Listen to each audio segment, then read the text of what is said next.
Kofi Baker, wow, welcome to Living on Music, my man.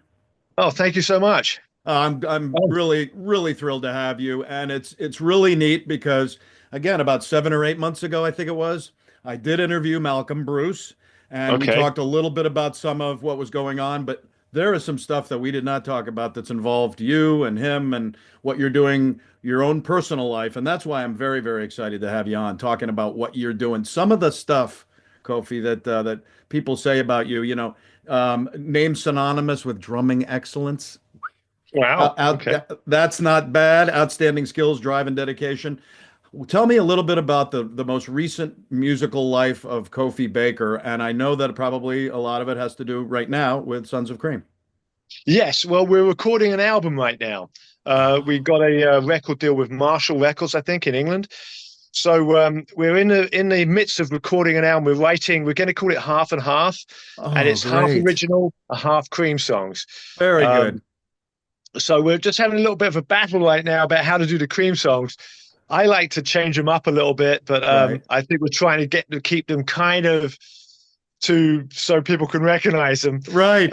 Because I mean, Cream played different. I mean, if you listen to "Sunshine of Your Love," which is their most famous tune, right? If Sure. you listen to the record, it's like it's all on the beat, da da da, but on the beat, on the Right. beat, da da da. And you listen to live at the Albert Hall, like towards the end of their Cream, it was da da da, ba Wow. ba.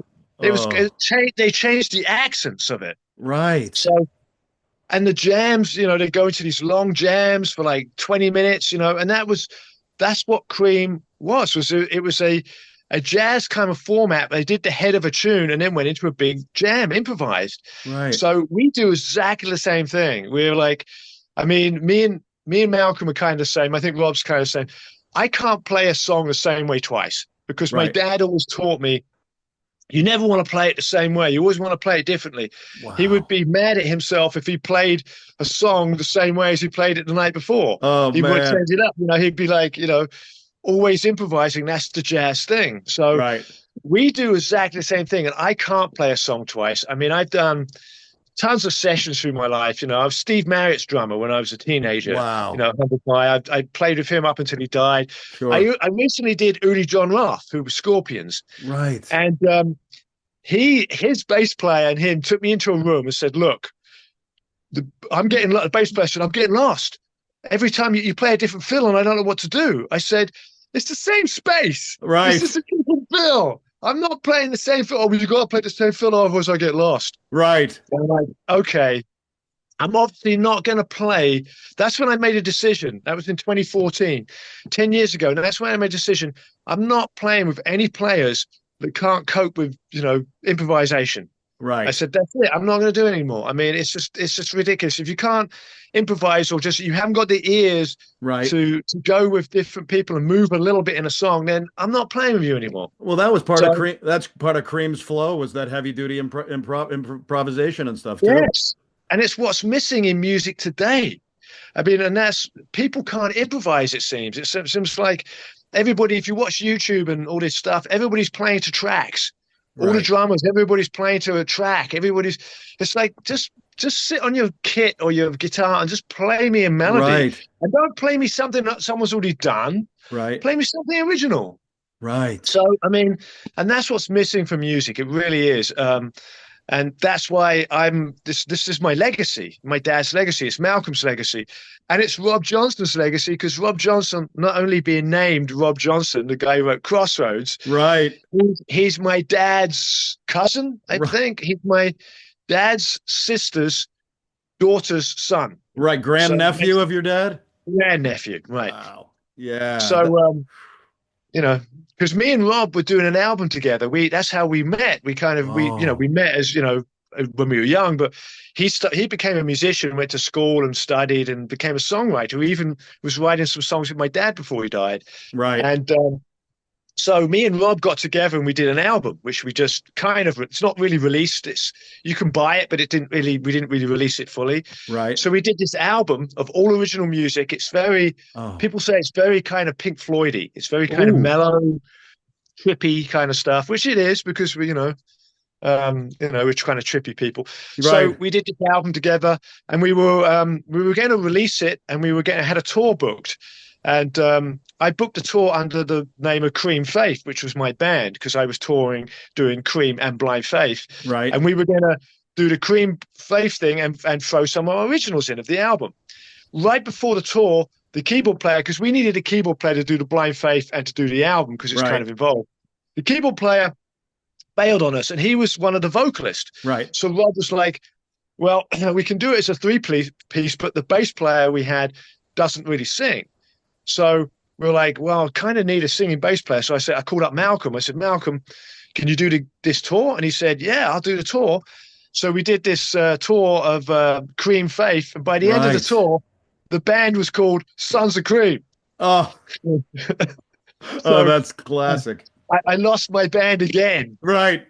Well, I love that, and something again I was going to get to, but we'll talk a little bit about it now. I interviewed AJ Croce, Jim Croce's son, obviously Malcolm Bruce, a number of relatives of incredibly legendary people like your pop, and AJ Croce didn't really want to go down that road when we talked of playing a lot of his father's music. He wanted to do his own thing, and then he turned into a Croce tour, and he's been doing that ever since. How is your evolution between? And we'll talk a little bit about in a little while about kind of your original influences by your pop when you were younger and in drums. But how does it feel now doing this incredible music? People adore the music and being able to also do some stuff of your own. How does the balance work for Kofi? Well, the balance is great because we improvise. So when we play a show, half the show is original anyway, because we're making it up. And I say sometimes after we do our 10, 15-minute jam, I say, you want to go, I say, look, that was an original. The middle section of that song was, we made it up. We wrote this, went to this melody, went to that.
for me, I love playing the that. Cream stuff is like basically heaven because I get to really do what I want to do. I mean, I've Oh, done a lot of sessions. I've done, Steve Marriott, we gave me a lot of freedom. He gave me a drum solo and freedom. But most of the time, as a drummer, when you're playing in a band, you're behind the scenes and you have to just keep the beat and they just want you to, there's right. no drum solos. And it's like, you're behind a band. So with Cream, because it was three front men, they were all Sure. front men in the band. And it's great because we all get to, when we go on stage, we just have a great time. I mean, we're not Oh, thinking about, oh, we've got to play this song this way.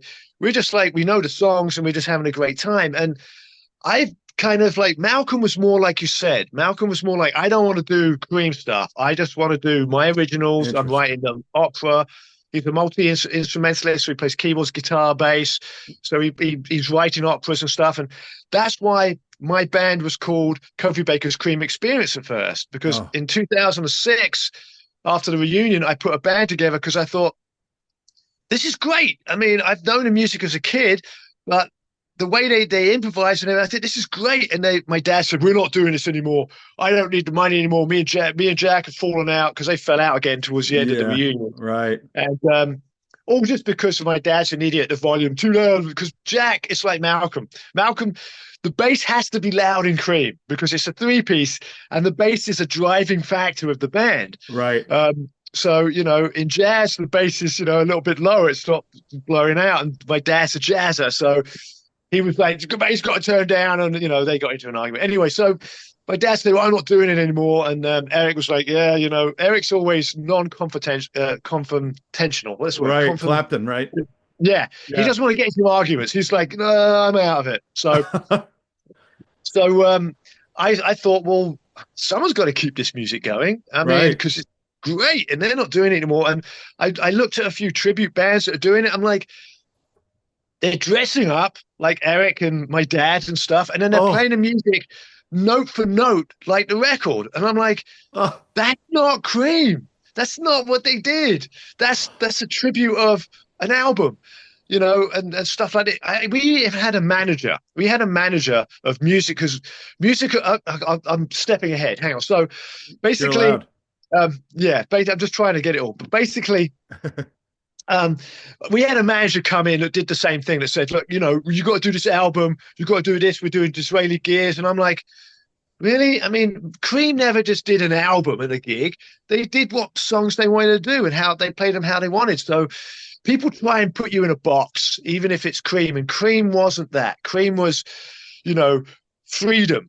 It was all Right. about, just getting on stage and playing music. And Yeah. that's why I put the Cream Experience band together and started playing the stuff. Then, of course, I got together with Godfrey Townsend, who's a great guitar player, and he said, let's get Malcolm in. And I'm like, Malcolm doesn't want to do Cream. He just wants to play his stuff. Anyway, he talked Malcolm into doing it, and we did a little bit of Sons of Cream. It started we did a few shows and a little tour. And then when Malcolm went back to his originals, and then I put my band back together again, Kofi Baker's this Cream or that Cream. It kept changing a little bit. And then Malcolm would go, oh, we want to get back together again. We get back together and I disband my band. So me and Malcolm been doing this on and off for a long time. Then this manager came in and put music of Cream, music of Cream together and put it on a Right. big level. Brought Malcolm in, brought Will Johns in, who Right. was Eric's nephew by marriage. Oh, So not blood relative. right. He was his mother was the sister of Patty Boyd, who Eric was married, I think, Right. right? So yeah, so it wasn't even, it's nephew by marriage. Anyway, Will Johns wasn't really strong enough. Right. When you're doing Cream, you need an Eric Clapton. You need someone that's strong on stage and Right. can improvise and can work with it. And Eric had what my dad would call timing. Ooh. And that's perfect timing. When you play with a musician that has this timing, it's not means that they're perfect timing, they don't speed up or slow down. It means that they stay within that tempo and they have a good feel. The Oh, song, the notes breathe. Like Steve Gadd, another right. drummer that has Amazing. that thing my dad has, who can play very simple, but it's everything just is beautifully. It just that placement, because placement is the most important thing. Phrasing, it doesn't matter how many notes you know on a guitar, how many notes you know on a keyboard. If you play them all badly phrasing, this crap. You could do 3 notes and play them beautifully. And a lot of these songs are 3 chords, you know, just played nicely and played in nice melody, you know, nice phrasing. So phrasing is a very important thing with music. And that's, you know, people don't really realize that it's so Will Johns didn't really have this. I would send him, I mean, I don't want to put him down, but I would send him stuff and he just had no idea. So Malcolm got frustrated. I got frustrated because the music wasn't going where it should go. Right. The manager was saying, look, I want you to do it like this. And Will was going, well, I can only do it in this genre. And me and Malcolm were kind of like, we were kind of handcuffed a little bit. Oh. So Malcolm first got pissed off a bit and then said, look, you know what? I'm tired of this. Can we at least see where the money's gone? Because we made like, you know, $400,000 on this tour, but we only got paid 20 grand each. I mean, that's good money, but out of 400,000, it's not really a lot of money. So the manager fired Malcolm. And when you're firing Malcolm from the music of Cream? Wow. How do you do that? Now, I was in a situation now where I was being paid. I was on a wage. So my girlfriend said to me, this tour came up and they fired Malcolm right before this tour. And this tour came up and I was like, I've got to pay my bills. I don't have my band anymore. My band doesn't exist. I don't have any gigs because I'm on a wage from this Music of Cream thing that went out and did tours. And the Music of Cream manager said, I don't want you playing any Cream-related bands because you can't get in the way of Music of Cream. You can't be Kofi Baker's in Cream Flavor, this Cream band, and he's in Music of Cream. Right. So I had to dissolve everything to do with Cream and just take my wage from Music of Cream, which put me in a situation where now I was like, Malcolm, come on. And Malcolm's like, I'm not doing it. I'm like, right. Well, I've got to get a bass player in. I've got to hire a guy to replace you because I've got to do the tour. Malcolm's like, you don't have to do the tour. Stick with me. Me being a fucking idiot. and you know, I should have said, screw you, Simon. I'm staying with Malcolm, and me and Malcolm would have gone off and done this 4 years ago. Right. But I didn't. I was like, oh, I need the money. I'll carry on. I'll put my handcuffs on. And I did one tour, and I told Simon, I said, this is it. I'm not doing any more. This is the one tour. The tour got shut down by COVID. Yes. So we only got 2-3 weeks into the tour, and it got shut down. So the manager lost his ass because with a tour, you have to front it. You have to put the money up for the buses, plane tickets, everything, right? Yes. So work permits. So he was like now 50 grand in the hole, and he was pleading with me, please, man, we've got to redo it after the pandemic. And I was like, you know, spent 2 years of sitting there on my ass doing nothing like everybody else, you know, musician wise. I mean, everything went down. The bus companies lost their buses. Everything went down. So, you know, after the pandemic kind of fizzled out, I did one more tour with Simon that was abysmal. It wasn't, I mean, once Malcolm's gone, it wasn't the same band. It was a tribute band. It turned into a tribute band. It turned into a band playing the songs the way they were played, doing the albums. And I said, I'm out of it. I'm done. Right. Well, I said to put Simon, when me and Simon sat in a room, and I said to Simon, look, I need to carry on my dad's legacy. This is my dad's legacy. I want to do it with Malcolm. I know Malcolm won't speak to me anymore. Malcolm was like, I don't want to speak to you. You screwed me over. Anyway, so I'm like, I've got to keep this going. So Simon, you carry on with Will. You do your Clapton classics. Take the word Cream out so I can carry on my dad's legacy and cool. I'll do my Cream Faith or Cream whatever. You take your Clapton because they're, you know, Will Johns is Eric's guy, and Will Johns likes playing Layla and, you know, Before You Accuse Me, and all those Eric songs that they're fine, but they're not Cream and they're not where I go. They're more contrived songs. Sure. You know, so I said, do that. And you know that we can't use 2 Cream things. So you keep, and he goes, okay, we'll call it Clapton Classics and you can do your Cream thing. We were in a hotel room making this discussion and we shook on it. While we're shaking hands, a week ago, they've recorded a demo calling it Cream of Clapton. They're not telling me this. They've already decided I'm out. and they've recorded and they've going ahead and promoting it as Cream of Clapton. Oh, So when I went back home after the tour, and I found another agent, and the agent said, okay, we could book you. And he went out looking, and he came back to me and said, I can't book you. I said, why? He said, Cream of Clapton's out doing all of the circuit, and they've taken all the gigs, and the venues are going, there's already a Cream band, Cream of Clapton, and Kofi's in it.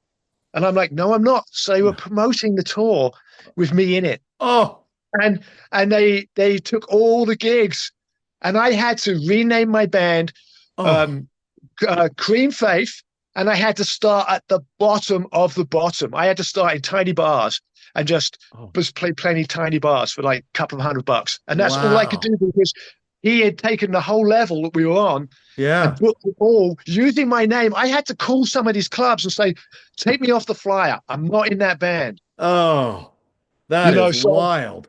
And not only did this guy do, we had shirts done for Music of Cream, and he used my friend who was she did shirts.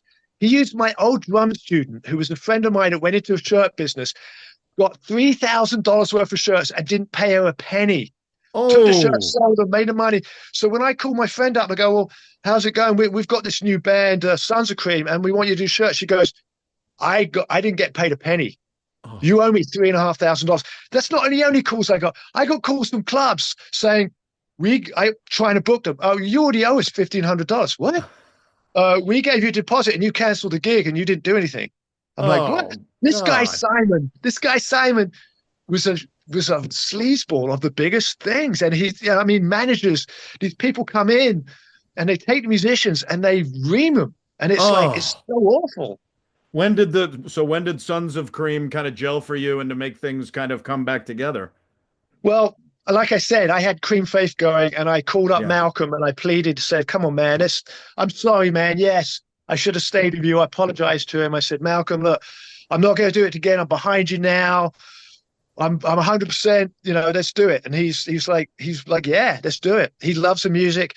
Me and Malcolm have known each other long enough that we could put that shit aside of us. So now it's great because me and Malcolm are like happy. We're in charge now. We don't have a manager. We have an agent.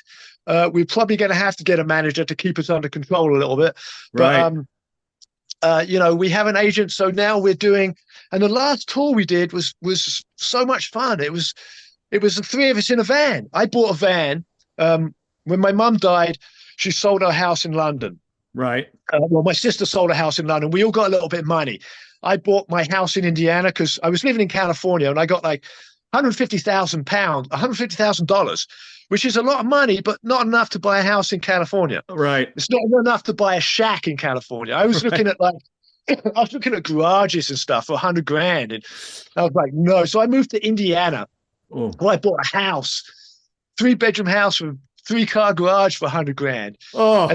And then I bought a couple of acres of land in Northern California with the other money, and tried to build a house on it, which didn't work out because when the pandemic hit, I ran out of money. So ended up with a half-built house in Northern California in a fire zone, which they wouldn't insure. So I sold that. And me and my sister, because it was half my sister's money we bought it with, I sold that and I ended up with like 70, 80 grand. Right. And I went and bought a van. I bought a brand new Dodge ProMaster van, spent 3 months building a floor, building the walls, putting $1,000 worth of sheep's wool in it, insulating it. I use sheep's wool because it's biodegradable. I'm an animal guy. Nice. See? Yay. I'm an animal lover. So I do everything environmentally, best for animals and stuff. I love that. So I built this van with I put a third seat in it. I put a bed in the back. I put a kitchen in it. I put a cooker, and we went on the road in that. And I thought that's great because, I can get some money. I put 60 grand on this van and put about 20 grand into converting it. Maybe I get some money back. Malcolm's going, I'm broke. We can't put any money into the van. So, and I was sleeping in the van. So I was saving a hotel room. I built my van because I don't like hotels anyway because I'm a bit of a germaphobe. Right. But also I eat. So I had to take I travel with a cooker normally. I had to take my cooker into the hotel, set it all up, cook my food, pack it all down. go to bed, then take it all back into the van. So it's Right. always a pain in the ass. And then if I'm touring in my truck, all my gear's in the truck, and I'm scared that someone's going to rip it off. Oh, So I don't sleep well. So sleeping in the van is perfect because I'm sleeping on top of the equipment. I got my own bed, my own kitchen, my own little enclosed thing. So I thought it was great, but I thought I'm saving $100 a night on hotels, which turned out to be $1,500. It was like 15 hotels I saved. And we didn't have to rent a van. So I was like, great, I can get a couple of grand back to my van. And Malcolm's like, nope, we oh, need all the money. So I had oh, to, like that tour, my van put 5,000 miles on it, brand new van.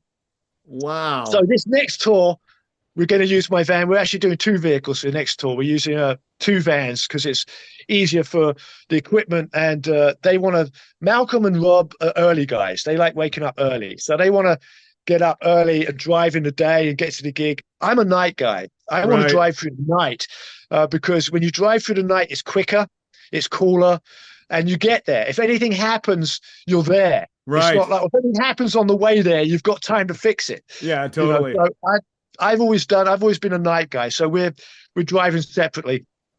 Um, but yeah, it's going to be a great tour because we're like I said, we're doing it ourselves. So we don't have people saying do this, do that, do this. We can make the decision Oh, ourselves. perfect. No, I You love know, that. And it's funny, you're playing 2 days after the Super Bowl in America. You're playing in Philadelphia. So there might be some big Super Bowl celebrating at your at your gig in oh, well, great. Philadelphia. I That's just great. learned I just learned American football from my girlfriend's kid. She's been teaching it to me, and I'm like, why does it keep stopping? I don't Right. understand. Keep It's like going. it's like 5 seconds, 10 seconds it stops, and then they Oh, walk around, and then they're like 10 seconds. I'm like, I'm used to soccer, English right. football, where it goes, it doesn't stop, and rugby where it goes, Yeah, rugby's just like closest to, right. you know. So I was like confused. So my girlfriend's daughter has been explaining the rules to me, Oh, that's like the classic. downs and the this and how, and I was like, it's really complex. I Right. mean, one knee down, you have two knees down when you got the ball, and there's all this stuff, and I'm like, man, that's really complex. It's Yeah, like, why totally. don't you why don't you just try and get the ball into the goal? Yeah, exactly.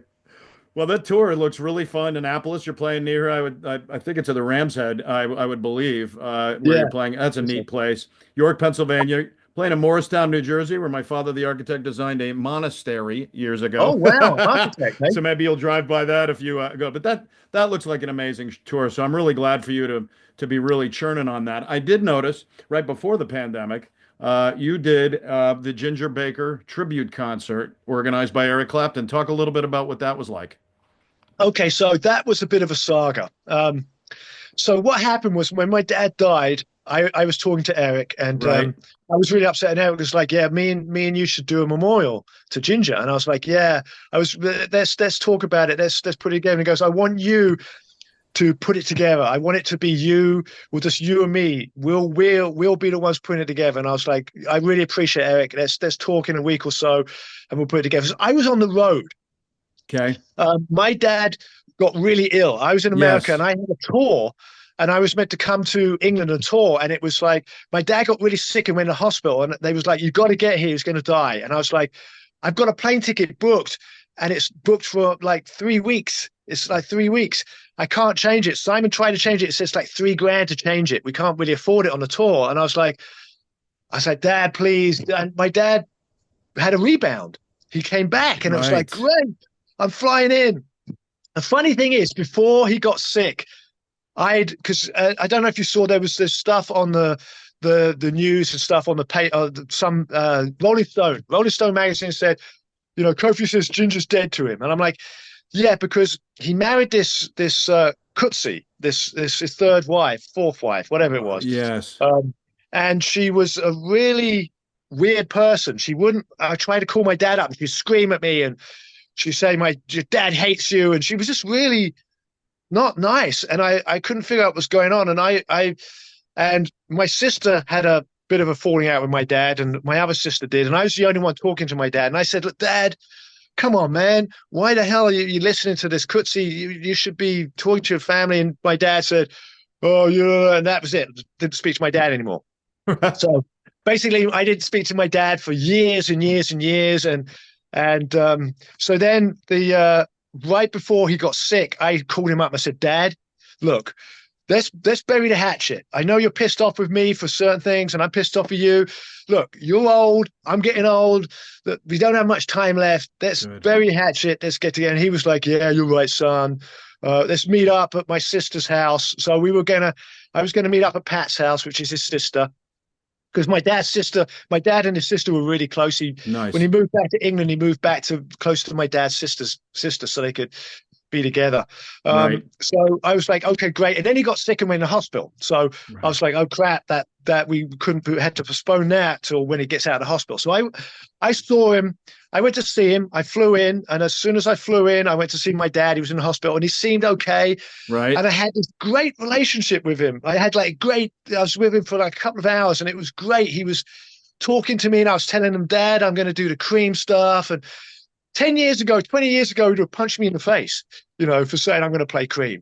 But he was like, that's great. And I said, I'm learning blue condition, and I'm like, I'm going to keep your legacy going. And he was really happy about it. And I was like, wow. And I was like, wow. And then and Kutsi, his wife, was nice to me. And I was like, what is going on? And she's saying, yeah, Ginger would want you to have his drums. And I said, yeah, I know. That's probably the only thing I'd ever get from him was his drums. So that's all I expected. And especially the leady snare drum that he played through Blind Faith and Cream and Blind Faith. I learned to play on that drum because in the early 70s, he went single kick drum, and he put one of his snare drums aside, which was the antique leady snare drum that he played in Cream and Blind Faith. And that was at the house where I grew up at. Right. So I learned to play on that drum. And years later, when he restarted, he said, I need that drum back because that's my first snare drum. That's the drum that I played everything through. So, I'm a kid. And he said, you're a kid. You don't know how to look after a drum. I'm taking it back. You'll get that drum back when you're older. When I'm dead, you'll get that drum. It'll be your drum again. I was like, okay, I'm 10 years old, whatever. Don't really think about that, Anyway, so I was like, when Kutsi was talking to me in the hospital, and I was like, yeah, the leady snare drum, I'm going to take that drum and I take it to the Rock and Roll Hall of Fame, and I'm going to give it to them. I'm going to let them put it in the Rock and Roll Hall of Fame where people can appreciate that drum because it's the drum that was snare drum that made rock history. It's on all the recordings. And I actually had the ride cymbal as well. And I had that was left behind. And my dad cracked it, the ride cymbal that he played through Cream and through Blind Faith. And at the end of Blind Faith, he cracked it and he put it aside. And I had it as my practice kit in England. And I had a dressing gown over it. And I used it as a practice cymbal because it was cracked. And when my mum died and they sold the house, my sister threw everything in the trash. It went into the trash. Oh. The original ride cymbal that was through Cream and Blind Faith ended up in a trash dumpster. Oh, my God. But anyway, so the snare drum. So then I went on the road and I went to Scotland, and my dad died while I was in Scotland. Okay. Actually, he died. I was heading back Sunday. My dad died Sunday, and I was heading back Sunday. So I was going to see him Monday, and he died the day before. Oh. So he died 6 days after I had the conversation with him. Oh, boy. So I was like, so I'm on the phone with Eric, crying my eyes out, and Eric saying, yeah, we'll do a reunion. Not reunion. We'll do a thing to your dad. And I was like, okay. And I spoke to Kutsi, and then Kutsi started getting weird with me after he's dead. She started being nasty again. I was going, what's happening? And she was going to start being nasty to me. I said, look, Kutsi, I need my dad's book.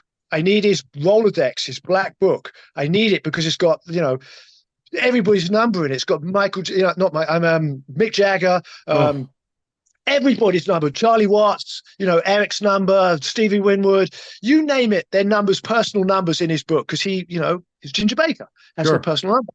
And I said, you can't let that book get into the wrong hands. She goes, I'm going to give it to Ina, his agent. I'm like, no, don't give that book to an agent. My dad would wake up from the dead if he knew that was going to happen. No, you keep that stuff away from agents. He gave it to the agent. So the next thing I get a call from Eric. What's going on? I got a call from some agent. I don't know who this is. Why? Who's doing my personal phone number out? She's called this person. She's called Charlie Watts. We're out. We're not doing anything. And that's it. That's it. I'm like, Okay. Oh my So I was God. like, she's pissed Eric off. She's pissed everybody off.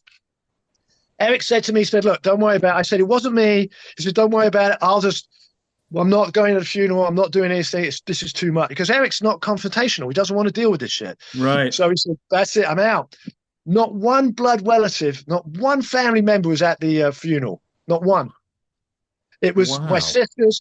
She got so nasty that she pissed off Pat, my dad's sister, so much that my dad's sister was in tears. Oh, She and she said, "You will not come to the funeral unless I tell you when and where, and I'm not going to tell you until the day of, and I'm going to tell you where to sit." And Pat was like, "This is my brother. This is wow. my brother, and you're taking. She was organizing the funeral. You're taking it all away from me, and you're taking it away from the family." And so I had a Amazing. choice.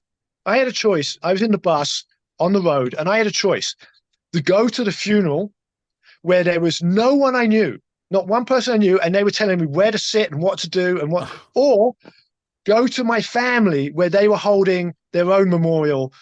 All my family, every blood relative, my Oh, dad's sister, my cousins, all my family was there. So wow. I made the choice to go with my family. Yeah. Wow.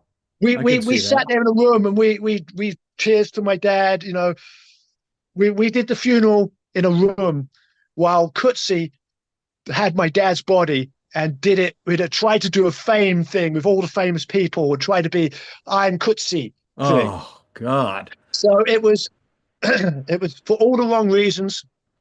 I mean, Kutsi married him for the wrong reasons. The Mm. marriage wasn't a marriage of love.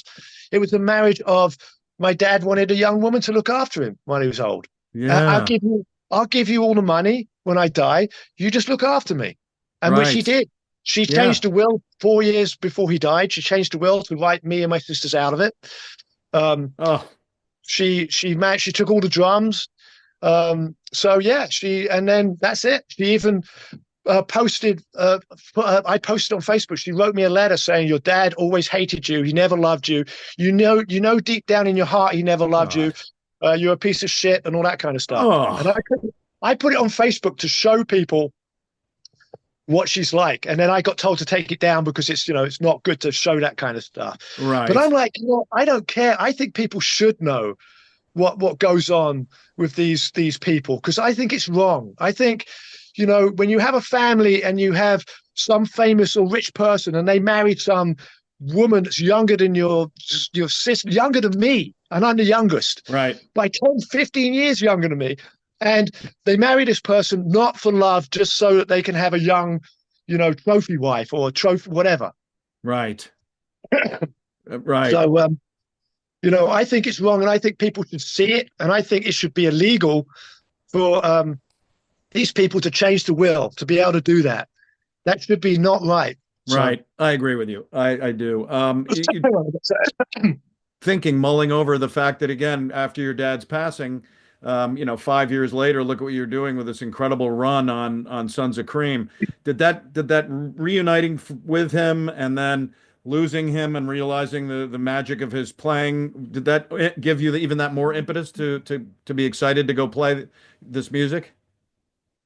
yes, for sure. Because me and Malcolm have a thing. I mean, it's uncanny. It's like Jack and Ginger. It's so much like my dad and his dad. That's why we kind of gonna have to have a manager on the road, keeping me and him because we piss each other off Well, and Jack and we your love dad battled, right? A lot. right. We love each other, but there's something in our personalities which like my dad and Jack, there's something in their personalities they rubbed each other the wrong way. And Right. it's not like they didn't love each other. My dad and Jack loved each other. Me and Malcolm love each other. We just have this little thing, and it comes out in our playing too. Our playing is just it's just like Jack and my dad. And Oh. then the topper, amazing topper is Rob Johnson is just like Eric. I mean, he's non-confidential. He doesn't want to get into I can't say that word. What's the word? Which one? Confrontational. He's Confrontational, yeah. non-confrontational, and he plays like Eric, very simple and melodical, and he has great timing. He has that.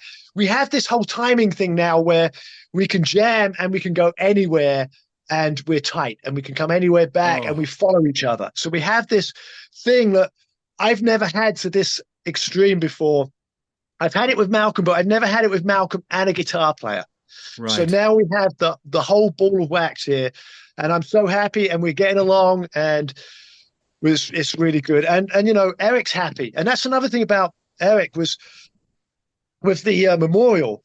I only sat in and did 2 songs because of what Coetzee did, because Eric called me back later and said, I'm putting on a memorial. I want you to be part of it. Oh. So I ended up just being a part of it rather than it being, if Coetzee hadn't given that book to Ina, it would have been a show where, because Steve Gadd is one of the most amazing drummers I've ever seen in my life. And he is. He's so great to play with, and he's such a beautiful guy, but he's not my dad. And they didn't play the Cream songs the way my dad would play them. And in rehearsal, there was 2 drummers. There was Sonny Emmerich, which is Eric's drummer, and Steve Gadd, which is Eric's drummer when he's not busy, not playing with other people.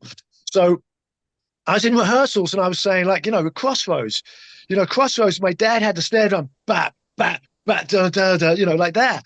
And they were playing it to get to, and I said, that's not how my dad played it, quarter notes. And Sonny Emmett was like, no, come here. And I'm like, what? And he put me on his kit and he goes, play this. Like a really simple beat. And I goes, that's what you need to play. And I said, no, Sonny, it's this. And Gadd goes, Kofi's right. And I was like, and yes. Sonny couldn't say anything because Gadd is Steve Gadd. You don't argue with Steve Gadd.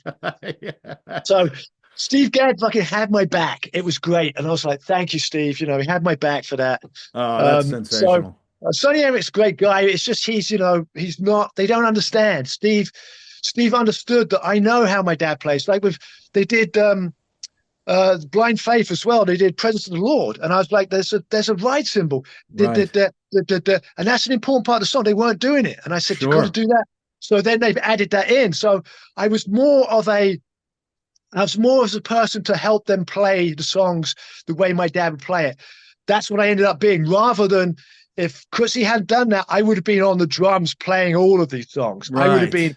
I would have been initial. So and then, I showed up at the last few days of the rehearsals and no one was there. Eric, Stevie Winwood left. And I said, well, can I play on a Blind Faith song? Because I know, and he goes, Stevie Winwood doesn't know you. He doesn't know you. So he doesn't know you're playing. And it's fair enough. Stevie Winwood, they don't want someone they don't know on stage playing a song. Could be awful. Eric was like, yeah, I know that you can play. I know you Steve Marriott, but Stevie Winwood doesn't. Anyway, so I was going to just do Press Rat and Warhog and Toad. And nice. So Press Rat and Warhog, I did Press Rat and Warhog. And after I did Press Rat and Warhog, Stevie was coming on to do the Blind Faith stuff. And so he came up to me and goes, man, that was great. I want you to play now. I want you to play. And I said, look, I didn't rehearse with you now. I'll get up on the last song. They're all playing it a certain way. I don't want to get up there now and just jump in. So right. I'll come up when you do what you like, and I'll bring Do What You Like into a drum solo, and I'll go into Toad. I'll segue into Toad. And so that's what happened. And unfortunately, right before I got up on stage to do What You Like, Eric's manager came up to me, Cecil, and said, "You don't want long drum solos. 3 minutes, 5 minutes tops. I mean, you've got to be in and out 5 minutes." I'm like, my dad's drum solos are they're a piece. They have crescendos. There's right. 10 minutes is the minimum I can do one of my dad's drum solos in. And I was like, how am I going to do this? How am I going to get with under 5 minutes? And the Ronnie Wood's guitar tech was going, he was a drummer as well. And he said, you just have to go blazing. You have to go blazing. And I was like, okay. So when I went into drum solo, I was really unrelaxed. I was just trying to think, how can I get this stuff? How can I get all these riffs in? And I went through it, and you have no idea of timing on stage. Right. When you're doing a solo or you're doing something, when you're playing something, timing, you don't know how many minutes go by. You have no understanding of that. So I'm thinking, okay, I must be over 5 minutes. I don't know. So I come out the solo and I nod everybody, and everybody's just like this, watching. And I'm like, okay, I carried on for a bit more. And I said, okay, I don't want to get in trouble. I don't want to get in trouble with these people. end it, and they all came back and we ended it. And then Oh, I'm walking backstage, and Eric was like, "Why did you do such a short solo? Should have gone on longer. It was great." And I was like, oh my "Oh, God. do not. I know better. Don't listen to managers and agents. Don't listen to these people.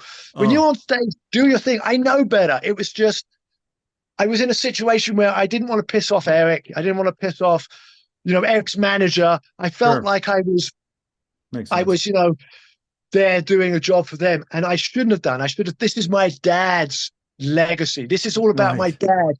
I should be there giving them my dad. And I Sure. didn't.